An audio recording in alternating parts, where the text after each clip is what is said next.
रामपुर गांव की उस दिन की सर्द हवा कुछ अलग ही थी। रात को जैसे हवा में सिर्फ ठंड नहीं बल्कि एक सन्नाटा, एक उदासी, एक अकेलापन भी घुला हो। गांव के घरों में चूल्हे जल रहे थे, रोटियों की खुशबू थी, रजाइयां खनक रही थीं। लेकिन गांव के किनारे जहां रास्ता कच्चा है और 2 कदम बाद घना सन्नाटा, वहां एक पुरानी टूटी हुई झोपड़ी खड़ी थी, मानो हवा के डर से खुद में सिमटी हुई। उसी झोपड़ी में रहती थीं 2 बहनें, बड़ी बहन ममता और छोटी बहन सिया। दोनों बहनें मिट्टी के बर्तन बनाकर जैसे तैसे अपना पेट पालते थे। उनकी झोपड़ी में दीवारें थीं लेकिन सुरक्षा नहीं, छत थी लेकिन मजबूती नहीं थी, 2 कंबल थे लेकिन ठंड अब भी शरीर चीरती थी। दीदी देखो ना, देखो मेरी उंगलियां नीली हो गई हैं। ऐसा लग रहा है जैसे कोई बर्फ का सांप मेरे हाथों पर लिपट गया हो। दीदी मुझे बहुत डर लग रहा है। अगर रात और ठंडी हो गई तो क्या होगा? क्या हम सो पाने लायक भी बचेंगे? सिया, सुन, मैं हूं ना। जब तक मेरे शरीर में सांस है मैं तुझे कुछ नहीं होने दूंगी। हमने इससे भी बुरे दिन देखे हैं। याद है जब माँ और बापू चल बसे थे, उस दिन लगा था कि दुनिया खत्म हो गई, लेकिन हम खड़े रहे थे ना, तो आज भी खड़े रहेंगे। पर दीदी उस दिन हमारे पास सुरक्षित घर था, लोग थे हमारे साथ, लेकिन अब तो बस ये टूटी झोपड़ी है। हवा अंदर आ रही है, जमीन ठंडी है और कंबल हमारे बीच भी पूरा नहीं होता। घर दीवारों से नहीं होता, घर उस इंसान से होता है जिसके साथ बैठकर डर बांट सको, और वो मेरे लिए तू है। हमारा घर ये झोपड़ी नहीं, तू है, समझी? वो तो है ही दीदी, लेकिन मैं कभी कभी ये भी सोचती हूँ कि अगर भगवान हमें देख रहे हैं तो वो हमें ऐसी ठंड में अकेला क्यों छोड़ देते हैं? हमारे साथ क्यों कभी चमत्कार नहीं करते? शायद भगवान भी चाहता है कि हम मजबूत बने। कभी कभी वो हमें दुनिया की बुराई दिखाता है ताकि हम समझ सकें किसका साथ असली है और कौन सिर्फ बुरे नजर का भूखा है। हम अकेले नहीं हैं सिया, हम बस परखे जा रहे हैं। दोनों बहनें बहुत मुश्किल से अपना जीवन बिता रही थीं। उनके माता पिता के गुजर जाने के बाद उनके जीवन में बहुत सी कठिनाई आ गई थी, और अब ये ठंड का मौसम भी उनके लिए एक चुनौती थी। पर गांव वालों ने भी कभी भी उनके ऊपर दया नहीं दिखाई थी। अगली सुबह जब दोनों बहनें बर्तन बनाने के लिए मिट्टी लाने जाते हैं, तब कुछ गांव वाले उनको देख के चिढ़ जाते हैं। देखो देखो, फिर से ये अनाथ बहनें गुजर रही हैं। कपड़े फटे, बाल उलझे, आंखों में रोना, अजीब ही बोझ हैं गांव पर। उन्हें देखते ही पूरा दिन बेकार जाता है। कितने मनहूस हैं ये दोनों। इनसे दूर रहो, इनकी किस्मत खराब है। जिसके पास माँ बाप तक ना बच पाएं, उनकी तकदीर भला किसी और को क्या देगी? पता नहीं इन मनहूसों को मुखिया जी ने गांव में रखा ही क्यों है। दोनों बहनें गांव वालों की बात सुनकर उदास हो जाती हैं। उनकी बातों में सच कम, जहर ज्यादा था। दोनों बहनें उनकी बातों को फिर अनसुना करके अपने काम के लिए निकल गए। लेकिन उनके गांव में एक जहर से भी जहरीला आदमी था, सेठ करोड़ीमल बनिया। एक दिन ममता चावल मांगने नहीं, उधार वापस चुकाने गई थी। अच्छा, तो आखिर आ ही गई। सोचा था तुम दोनों तो गायब ही हो गई। चलो बताओ अब क्या चाहिए? सेठ जी, पिछले महीने का उधार चुकाना था, लेकिन हम पूरी रकम नहीं ला सके। थोड़ा समय और दे दीजिए। हम अच्छी जगह तलाश रहे हैं जहां हम अपने बर्तनों को अच्छे दाम में बेच सकें। अरे ये बर्तन बेच के कितना ही कमा लोगी? और तुम दोनों कितना कोशिश करती हो अपना घर अच्छे से चलाने की, लेकिन कोशिश सही दिशा में भी तो होनी चाहिए।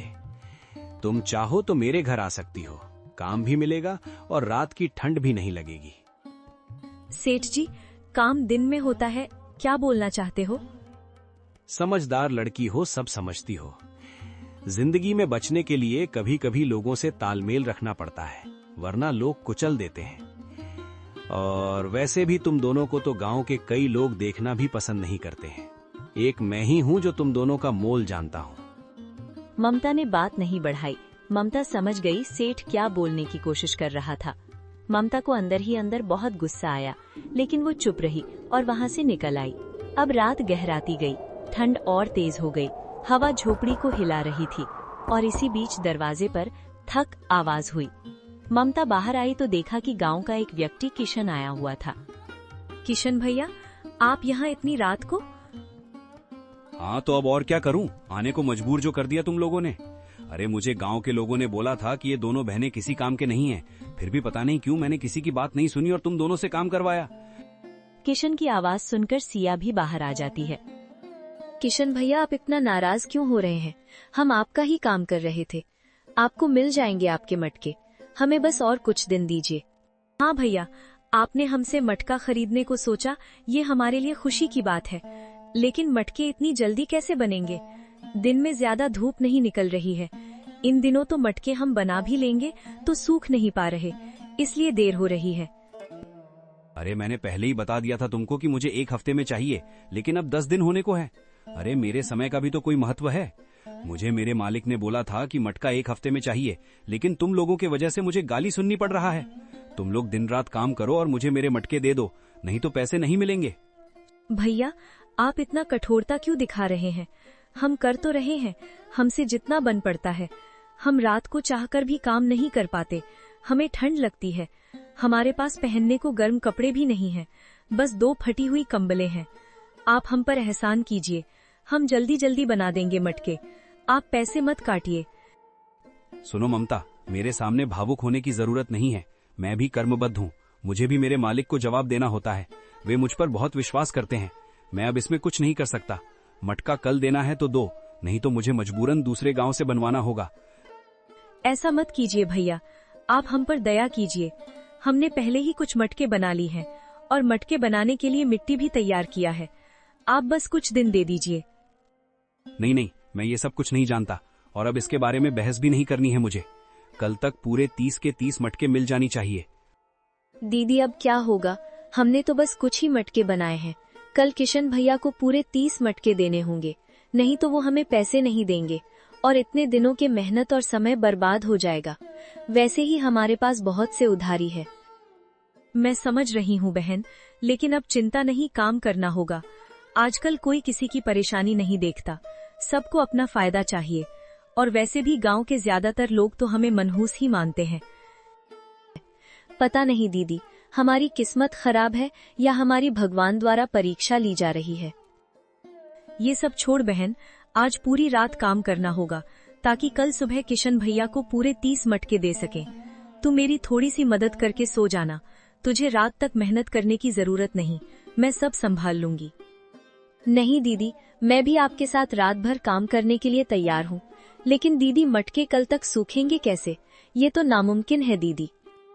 सब होगा, मैंने सोच लिया है। मेरे पास एक नया विचार आया है। धूप नहीं हुआ तो क्या हुआ, हम आग में गीले ढीले मटकों को सुखा लेंगे। देखना, कल तक हो जाएगा, भगवान हमारे साथ हैं। ये बोल के ममता मटके बनाने के काम में लग जाती है और सिया भी ममता का साथ देती है। दोनों बहनें पूरी रात मटके बनाते और आग के सामने सूखने रख देते। ऐसे ही दोनों बहनें पूरी रात मेहनत करते हैं। रात की हवा ने जैसे आखिरी सांसें ली थी, पर झोपड़ी के बाहर 2 शरीर थके हुए पर हौसले जिंदा।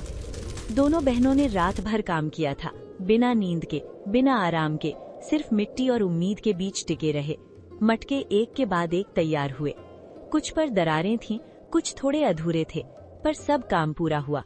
रात खत्म हुई, लेकिन थकान इतनी कि जैसे पेट के अंदर कोई पत्थर रख दिया गया हो। ममता और सिया एक दूसरे का सहारा बनकर बैठी थीं। दोनों आंखों में नींद के अल्फाज, पर मुस्कान आंसू से भी मधुर। दोनों कुछ समय बाद थके हारे घर के भीतर गए। सिया, हमने कर दिखाया। पूरी रात बिना सोए मेहनत की, पर काम पूरा हो गया। तू देखना, धीरे धीरे हमारी थकान भी कम होगी और ये मटके भी बेचकर रोटी मिल जाएगी। थोड़ी देर बैठकर तबीयत संभाल ले, मैं आग को अब बुझा देती हूँ। दीदी, मेरे हाथ थक गए हैं, सीना कुछ भारी सा लग रहा है, पर आपके जज्बे और तरकीब से हमने मटके तैयार कर लिए। अब बस किशन भैया को मटके देके उनसे पैसे लेके उधारी चुकानी है और जो पैसे बचेंगे वो घर के काम आएंगे। हाँ बहन, ये तो है, लेकिन ये अकेले मुझसे संभव नहीं था। अगर तू नहीं होती तो मैं कुछ नहीं कर पाती। लेकिन बहन, तू कमजोर सी दिखाई दे रही है, तू पहले आराम कर, मैं जल्दी लौटती हूँ।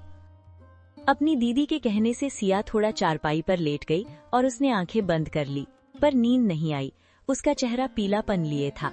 वो खुद को झकझोर कर लेटी रही, क्योंकि बेचैनी सी हर पल बढ़ रही थी।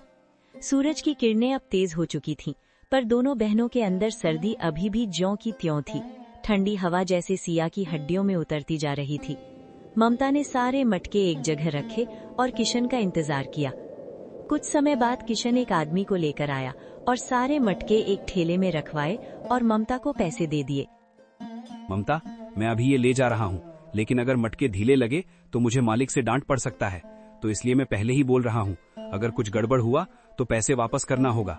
और हाँ, गांव वालों का कहना है कि ठंड बहुत भयंकर होगा इस बार, तो मैं कहता हूँ कि अभी से मेहनत करके ज्यादा से ज्यादा मटके बना लेना, ताकि कड़ाके की ठंड में काम न करना पड़े।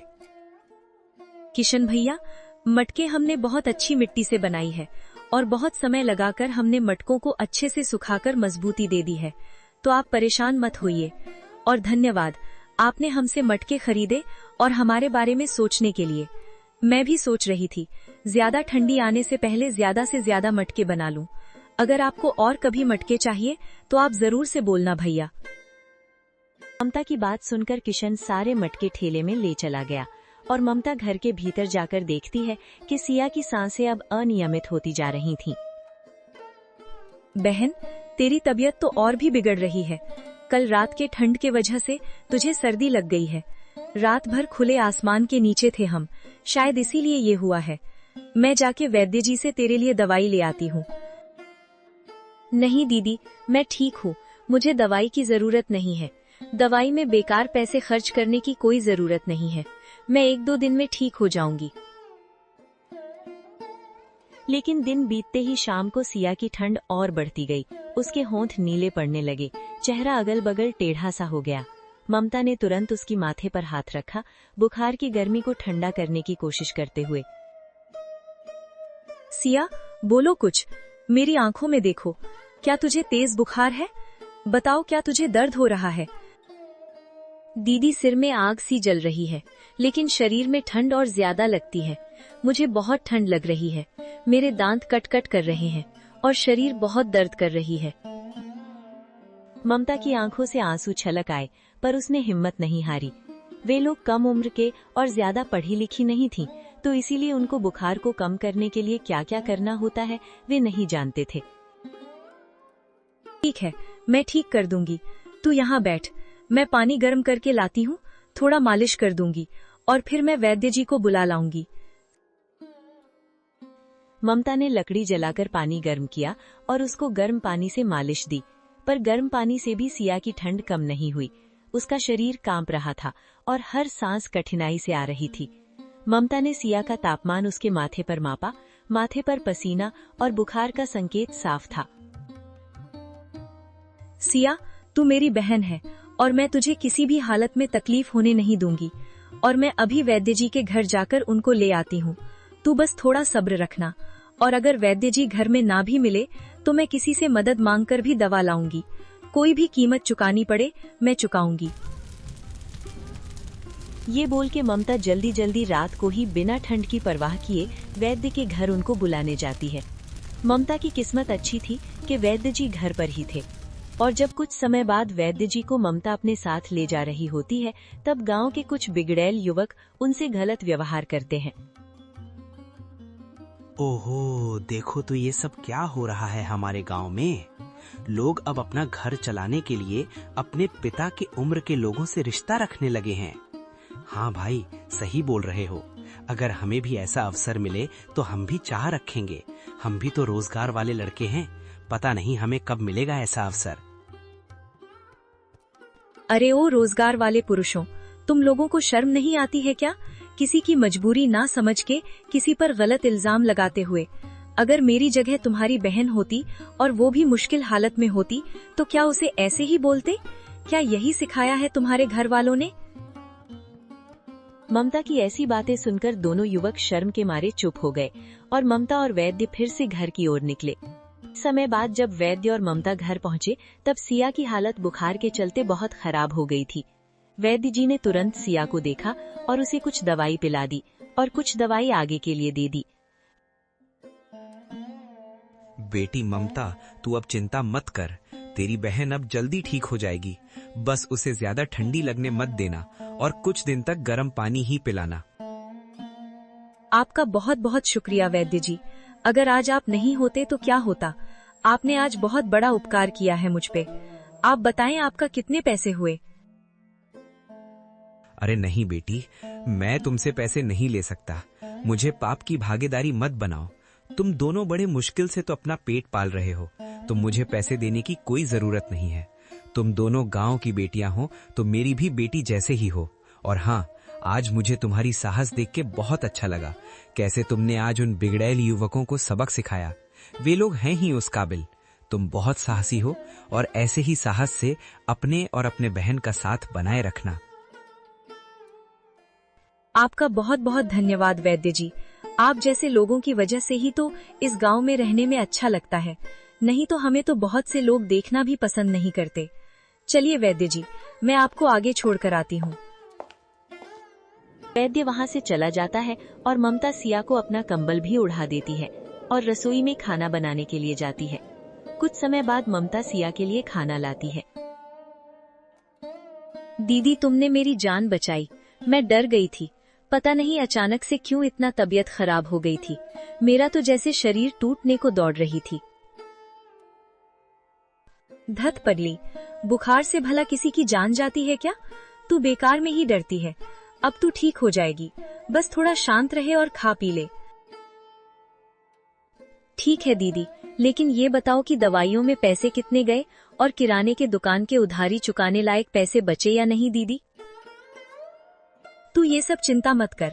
वैद्य जी ने पैसे नहीं लिया और अब से मैंने सोचा है कि तू ठंड में ज्यादा काम नहीं करेगी। तुझे बहुत जल्दी सर्दी लग जाती है और तू ऐसे ही बीमार पड़ जाती है। तू ऐसे बीमार पड़ती है तो मेरा दिल कांप उठता है बहन। हमारे पास ज्यादा ठंड के कपड़े भी नहीं है, एक रजाई भी नहीं है जो कि हम उसे ओढ़ के काम कर सकें। तो इसीलिए तू चूल्हे के सामने या कंबल डाले हुए रहेगी। नहीं दीदी, मैं ऐसे आराम से बैठ के तुम्हें दिन रात काम करने नहीं दूंगी। मेरी भी इस घर के प्रति कोई दायित्व है। भले ही मुझे सर्दी लगे, लेकिन मैं भी तुम्हारी साथ दूंगी। अच्छा अच्छा, ठीक है बहन, तुझसे भला कोई जीत सकता है। लेकिन ध्यान रखना, तुझे ज्यादा ठंड लग ना पाए, नहीं तो तेरी हालत कभी भी बिगड़ जाती है। अगली सुबह ममता रसोई के चूल्हे पर खिचड़ी हिला रही थी, पर उसका दिल कहीं और था। उसको अपनी बहन के लिए अब भी चिंता हो रही थी। लेकिन कुछ ही देर बाद ठक, दरवाजे पर दस्तक गूंजी। सिया चौंकी। ममता ने जल्दी से पल्लू सीधा किया और दरवाजा खोला। दरवाजे पर किशन खड़ा था और उसके पीछे एक सादे लेकिन गरिमामय कपड़े पहने उम्रदराज आदमी खड़े थे। उस आदमी के चेहरे पर वर्षों का अनुभव, पर दिल में अभी भी लोगों को पहचानने की नमी थी। ममता, मैं इनको लेकर आया हूँ। ये मेरे मालिक हैं, लाला जगत सिंह। जो मटके तुमने हमें दिए थे वो इन्हें बहुत पसंद आए। राम राम मालिक जी, अंदर आइए। बेटी, तुम्हारा काम बहुत महीन है। मटके मजबूत भी हैं और सुंदर भी। हमारे दही के कारोबार में ऐसे मटके खास काम आते हैं। दही मिट्टी के बर्तन में ही ठीक से जमता है। काफी जगह ढूंढी, पर तुम्हारे जैसा मटके बनाने वाला हाथ नहीं मिला। थोड़ी देर बाद सिया भी बाहर आती है। सिया की हालत अब भी ठीक थी, कमजोरी थी, लेकिन लाला जी को सम्मान देने के लिए वो भी अपनी दीदी के पास खड़ी रही। हमने तो बस जरूरत में काम किया था मालिक जी। हमारे पास बहुत साधन नहीं, बस दिल और मेहनत है। अगर आपको इतना पसंद आया है तो आपका बहुत बहुत धन्यवाद। बस यही तो असली पूंजी होती है बेटी। बाकी सीख सीख कर मिल जाता है। तुम दोनों बहुत मेहनती हो और काबिल और संस्कारी भी, इसीलिए मैं आज यहाँ आया हूँ। मालिक, मैं कुछ समझी नहीं, आप क्या कहना चाहते हो? मैं साफ साफ बोलता हूँ, अगर तुम राजी हो तो अभी से हम हर महीने 300 मटके तुम बहनों से खरीदेंगे। कीमत हम देंगे और तुम लोग तय करोगे। ममता ने अविश्वास में आंखें उठाईं और सिया की आंखों में चमक आ गई। 300 मालिक जी, हम 2 ही लोग हैं, लेकिन हम कोशिश कर सकते हैं। अगर आप वादा करें कि हमारे काम का आप अच्छा कीमत दोगे और हमें हमारी काम के लिए इज्जत दोगे, तो हम अपनी पूरी जान लगा देंगे। हाँ हाँ बेटियों, इज्जत पहले पैसे बाद में। हम तुम दोनों को अपना परिवार समझेंगे और कभी भी पैसों की कमी नहीं होने देंगे। तुम लोग चिंता मत करो, मुझे मेहनती और अच्छे दिल के लोग बहुत पसंद है और तुम दोनों भी उन्हीं में से हो। लाला जी की यही बात ममता के दिल में गहरी उतर गई। वो और सिया बहुत खुश हो गए। शुक्रिया किशन भैया, आपने हम पर यह बहुत बड़ा एहसान किया है। जहाँ कई गांव वाले हमें ताना देते हैं और लोग हमें मनहूस मानते हैं, वहीं आपने हमारे बारे में सोचा। पता नहीं आपका किस मुंह से धन्यवाद करूं। अरे सिया, तुम दोनों मेरे भी बहन जैसे हो। बस उस दिन काम का चिंता था, इसलिए कुछ कठोरता से बोल गया था। मुझे माफ कर देना उस दिन के लिए। और हाँ, धन्यवाद मुझे मत कहो, लाला जी से कहो। दोनों बहनों ने लाला जी को हाथ जोड़कर धन्यवाद दिया और लाला जी उन्हें मुस्कुरा के विदा लेकर चले गए। किशन जाते जाते ममता से चुपचाप बोला, ममता, तुम लोग अब अकेली नहीं हो। गांव तुम्हें अब अलग नजर से देखेगा। जब गांव वाले जानेंगे ना तुम लोग लाला जी के वहां काम करते हो, तो देखना सब लोग कैसे तुम दोनों से प्यार से बात करेंगे। ममता ने बस मुस्कुराकर सिर हिलाया, क्योंकि वो जानती थी लोगों की नजर नहीं, बस अपनी बहन को सब खुशियां देना ही उसके लिए सबसे बड़ी बात थी। कुछ दिनों बाद झोपड़ी के बाहर अब नई चाक, नए मिट्टी के ढेर, सिया और ममता के लिए ऊनी रजाइयां, चूल्हे पर अब सिर्फ रोटी नहीं, कई तरह के गर्मा गर्म खाने की चीजें पक रही थीं। गांव में बात फैल गई। ममता और सिया को अब लाला जी के वहां काम मिल गया था और दोनों के अब गरीबी के दिन खत्म हो गए थे।